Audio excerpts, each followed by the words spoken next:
Not defining. Rocket Pat here. Alright guys, another day in the jungle. Hang on, let me turn this radio down. Anybody supports Trump, Trump himself, white. Hell man, look at that temperature. Some bitch. Alright guys, little update on our nightmare air conditioning. It's been running for, I don't know, 20 or 30 minutes. And let's see if we can get a good view of this. Yeah, we got full bore AC on the Scion. So I'm suspecting that the hoses were the initial issue to begin with. So if you got a problem like this, make sure we check our hoses because they can go bad. Normally I will run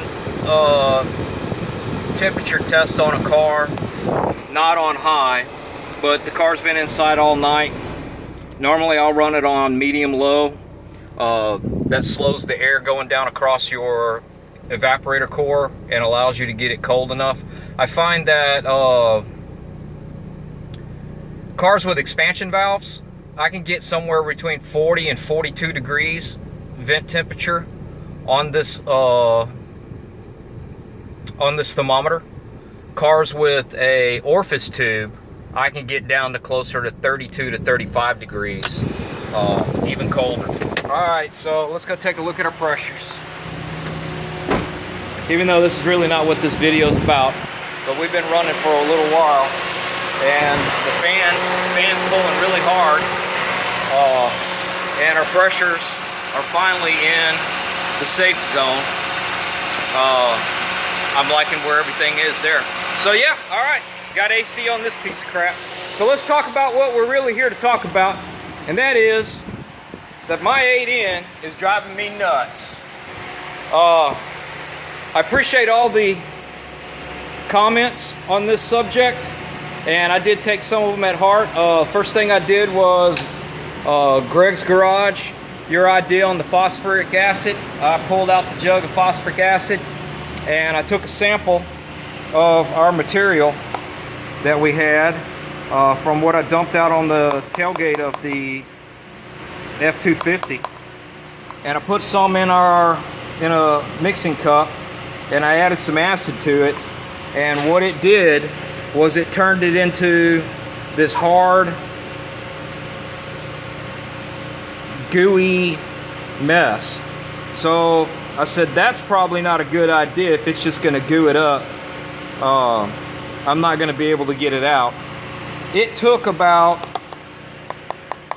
literally took about 20 minutes to get the whole inside of that tank to dry out. Maybe it was because of the heat.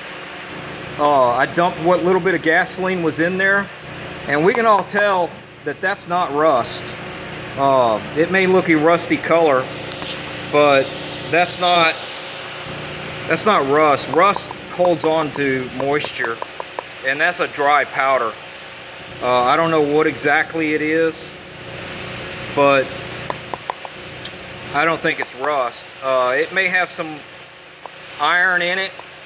I did put a magnet to it and it does pick it up, but I've never seen rust inside of a fuel tank that looks like that. So I just happen to have a box of 3/8 nuts, and I sent them down the hole, and I shook and I shook and I shook and I shaked and I rocked and I rolled and I did everything that a man's supposed to do in a situation like this. And I gotta say, I was tired. But the problem I ran into is that if we look in here carefully, we'll see that this tank is baffled. And that baffle, let me see if I can get it to, that baffle goes to about right here, and it kind of squares off, and I'm not 100% sure if it doesn't go all the way across and then it goes down that way. But I was able to take a long screwdriver, and as you can see, that tank is not rusted. That is not rust that's in that tank. I don't know what it is, but as you can see, there's a little line of that material right there. I shook and I shook and I shook and I shook. And I gotta say, I do like old Rat Rod Bob's idea on taking it and putting it on a wheel and letting the truck run. That would have been fun to watch, but I had already got this clean by the time Bob got on the scene, and I don't think I'm going to do that. But I tell you what, that would certainly be a shaker and a baker, I can tell you that. But as you can see, the old 8N has as clean a gas tank as I can get it. Now I was able to get the nuts to go on that side of the of that baffle, and I shook and I shook and I shook until I got no more powder coming out of this thing. So I'm gonna hope like hell that I've got all the crap out of it and that I can put it back on the tractor and see what happens. Like I said, I appreciate everybody's input on this. Always good to get a little second opinion, because Rocker Pat don't know everything. I can say I know a lot of things, but I don't know everything. And it's always nice to have that extra good ideas when a good idea is needed. All right, guys.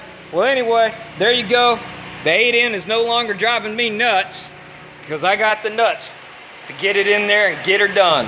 So y'all keep rocking and rolling and rolling and rocking. And I'm gonna go sit in the AC for a little while and make sure this piece of shit's all right. Y'all keep going and going and going and going and rolling. Talk to y'all next time.